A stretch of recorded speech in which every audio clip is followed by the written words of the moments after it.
Bien, para la pregunta 1 lo que tenemos es dos lámparas que están conectados a una fuente de voltaje que dice que está con rizado, eh, es decir, que tiene una onda más o menos de esta forma.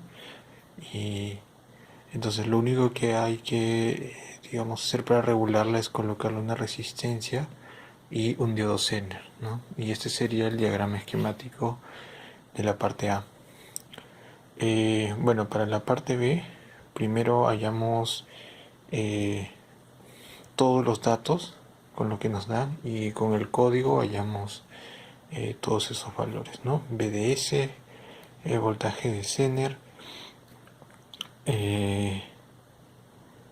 el BDR, las corrientes I1 que va por la primera lámpara y las sumas.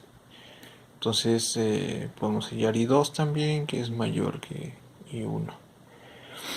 Entonces, si el voltaje de S tiene un rizado, es decir, era un voltaje rizado de 1,4, eso quiere decir que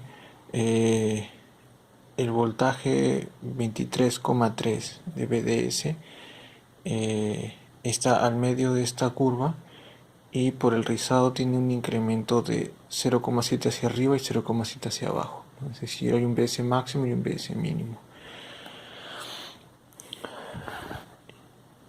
Luego, lo que tenemos que analizar es que I de Z, es decir, la corriente del diodo, tiene una corriente mínima y una corriente máxima. Es mínima cuando la corriente IDS es menor y la que sale I es mayor, ¿no? La que se da por las lámparas. Y eso es igual a IS mínimo menos la suma de las dos corrientes de las lámparas, ¿no? Y máximo sería cuando IS es máximo y este es mínimo, es decir, sería cuando la lámpara 2 está desconectada y solamente hay una corriente I1 por acá.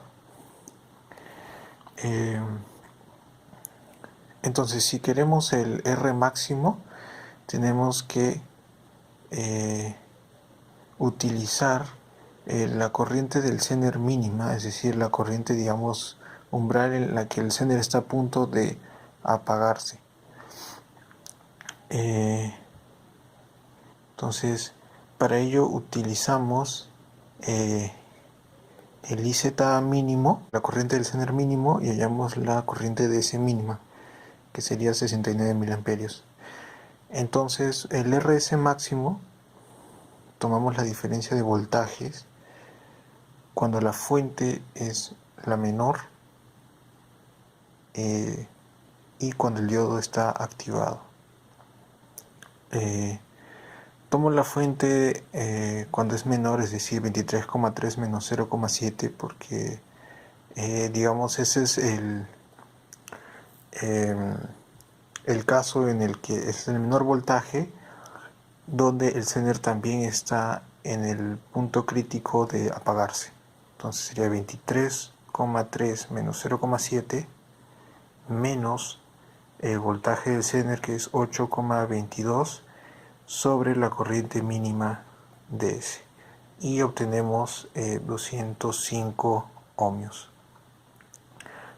Para la última pregunta, lo que queremos hallar es qué potencia consume, o mejor dicho, qué Zener comprar dependiendo de la potencia que consume.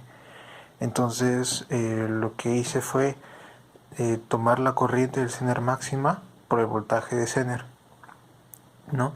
Que sería por la relación aquí I de S máximo menos 1, I de 1, perdón, por el voltaje de Zener. Entonces esto sería el voltaje, la corriente máxima. Primero hallamos cuando el voltaje es el mayor aquí.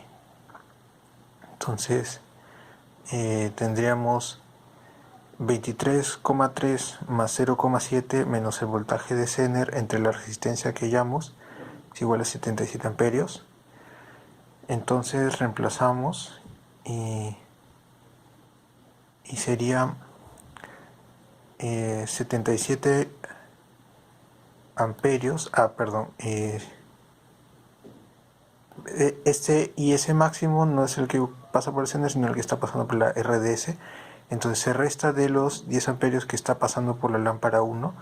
En este caso estoy asumiendo que la lámpara, el switch está abierto para que ambos componentes consuman la mayor corriente posible.